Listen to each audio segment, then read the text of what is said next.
Hello, Louis. How are you doing? Hi guys, I'm great, and you? We're Good, fine, thank good. you.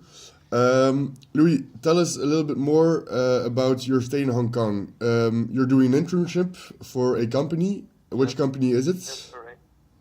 So I'm currently working for the Flanders Investment and Trade. So Hmm. located at the consulate of Belgium, it's for the economic department here in Hong Kong.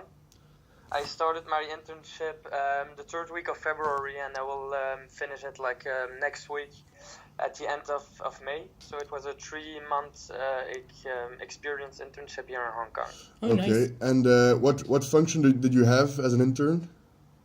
So I didn't have a concrete function, but I work closely with Mrs. Katrien Leenders, who is my boss and responsible for my internship.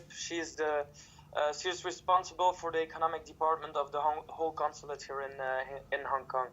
So what it consists of actually a lot of Belgian companies who want to do business here in Hong Kong, or vice versa, companies in Hong Kong who want to do business in Belgium. They have quite a lot of questions how to do business here, if they want to develop their business and come to really ask a lot of questions. So we provide them with all the necessary information that the companies need to be able to do business here in Hong Kong or to be able to do business in Belgium. Okay, great. And what about your life in Hong Kong?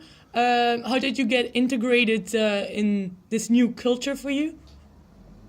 So it was true. Like I went for the first semester, I went to Chile. It was far more easier to integrate myself into the culture on exchange and integrate myself here in for an internship. Because with the internship here in Hong Kong, the difference was that during the week I had to work, so I had less a social life than I had in Chile. But in general, I was lucky that I knew several friends who came here before in Hong Kong and who were here in Hong Kong, who did put me in contact with other people.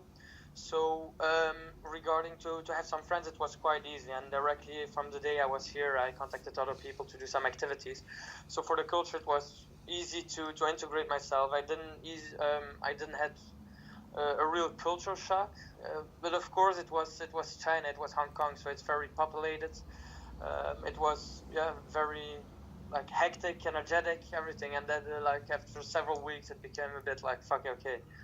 Um, it was a bit much, but eventually it's you adapt to it, and you also know it's only for 3 months in your head. When you say to yourself, okay, I want to go back home, or I don't like it here anymore. You only say to yourself, it's only for 3 months. So that's the thing. But And for do you have a lot of contact with people from Hong Kong itself, like local peoples? well, the thing I have, what I think I have two or three friends who are from Hong Kong, but who are like very international. They even don't speak any Cantonese.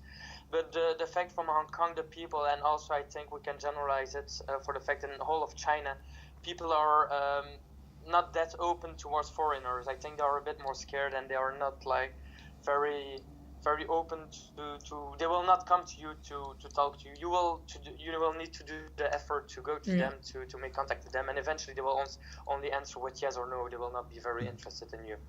So for regarding the contact here in Hong Kong with the local people, no, I don't have that much of contact with local people. But I do think that's also from the fact that in Hong Kong it's a very international community with a lot of expats. So the people that I get to know is especially from the beginning were international people. So I stayed with them.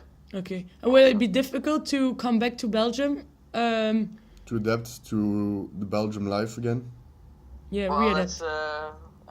I don't know because I'm still here. I didn't went back to Belgium, but I think it will be, of course, it will be a big difference with everything. Like here also, I live in an apartment with four people, who is maybe as big as the half of the apartment I lived in again, and the price is 3 times as much. But so it will be different, and I don't know. It will be a big cultural shock, but I think it will. I will have to adapt a little bit. Are, Yes. are you longing to come home to Belgium, or would you rather stay for some extra months in Hong Kong? Well, I already left Belgium since mid of July and only came back like for 1 month before coming back here to Hong Kong. And then, even though I worked at Auto Salon, so I will be happy to be back in Belgium and to be a bit home and to see my friends and again, after 1 year, I think it's normal to. I had the experience now. It was a great experience, but it's time to turn the page and to get back to normal life and to see what's the next chapter in my life, sort of speaking. Okay. So. And what is the biggest difference that you encountered between the culture of Belgium and the culture of Asia? Well, I don't know if I may say it, but I think that maybe it's very direct, but I don't really like the Chinese people. They are not to say stupid, but they are just like they don't think logically. So what was the question again? I'm sorry. The difference between the culture of Belgium and the culture of Hong Kong, Asia. The biggest. Well, here in Asia, the people they work quite hard. Everything is open 7/7, 24/24. It's always a vibrating city. It's always living. It's a lot of people. It's also like the whole community.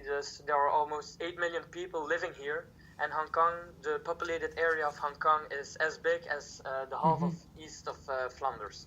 So you should know it's like the building that I'm living in. It's almost as big as the village that I'm living in Belgium for the population. So yeah, it's crazy. That's a big difference. And also the people are walking in the street. They have from one line to another. They are just like walking. And because they live so close to each other, I think that they see like also in the street, they think it's their own personal space. So they will do their thing and they don't mind about other people or they don't think about other people. So in Belgium it's more respectful, I think, more quiet, more structured. And here in Hong Kong, yeah, it's also Asia, so a lot of cars that are tootling, all things like that. So yes. Would you recommend Hong Kong as an experience for future IBM students?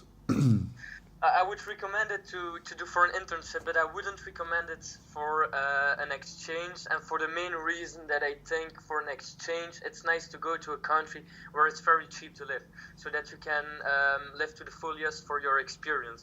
Here in Hong Kong, I think it's the second most expensive city in the world to live after Singapore. And really everything is expensive. For example, this bottle of water of 1 liter is maybe €3.50 in the supermarket. Some coffee over cheese is €5 or €6. So for students, if you would have unlimited money, okay, it would be great to live here in the city. But for the rest, it's really expensive. For a beer, when you go out, it's €10. A cocktail is €20. The entrance of a nightclub is easily €40. So everything is really expensive to do. But so that's the only reason why I wouldn't do it, because I think you can less enjoy it and you can do less activities than you would do to go somewhere else. And I'm sure before you left to Hong Kong, you had some stereotype of real Asians. Were those stereotypes confirmed, or did you change your mind? They were confirmed even like at the 200%. They were taking pictures of everything. There's be a lot of like they're really buzzy, yeah. So yeah, and then they're also for the littlest things, like they see I don't know, a flower or a beautiful painting, they will take pictures of everything, whatever, like you can see. So yes, my expectations were completely confirmed, even over confirmed. So, okay, great. For sure. Perfect. Well, I think we know enough to conclude our conversation. Thank you very much for this Skype call, and I hope you will enjoy your last few weeks, days in Hong Kong. I will definitely do. Okay, Thank you. great. Thank you. Bye.